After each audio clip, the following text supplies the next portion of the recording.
ముంబై నటి కాదంబరి జత్వానీ కేసు అనాలా లేకపోతే జిందాల్ కేసు అనాలా? జిందాల్ అనే ప్రముఖ పారిశ్రామికవేత్త ఎవరైతే ఉన్నారో ఈ జేఎస్డబ్ల్యూ స్టీల్కి సంబంధించినటువంటి అధినేత, ఆ జిందాల్ని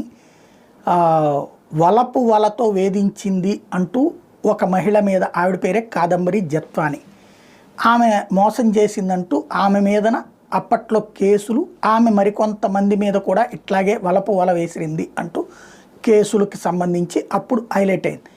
చివరికి అయితే లేదు, జిందాల్ అట్లాంటి తప్పుడు కథనాలు సృష్టిస్తున్నాడు, వాస్తవానికి నన్ను మోసం చేశాడు అంటూ ఆమె పెట్టిన కేసులో విచారణకి అటెండ్ కాలేదు జిందాల్. అటెండ్ అవ్వాల్సిన సందర్భంలో, శిక్ష పడేటటువంటి సందర్భంలో కరెక్ట్గా ఆ ముందు ఆమె మీదన ఆంధ్రప్రదేశ్లో కేసు పెట్టబడింది.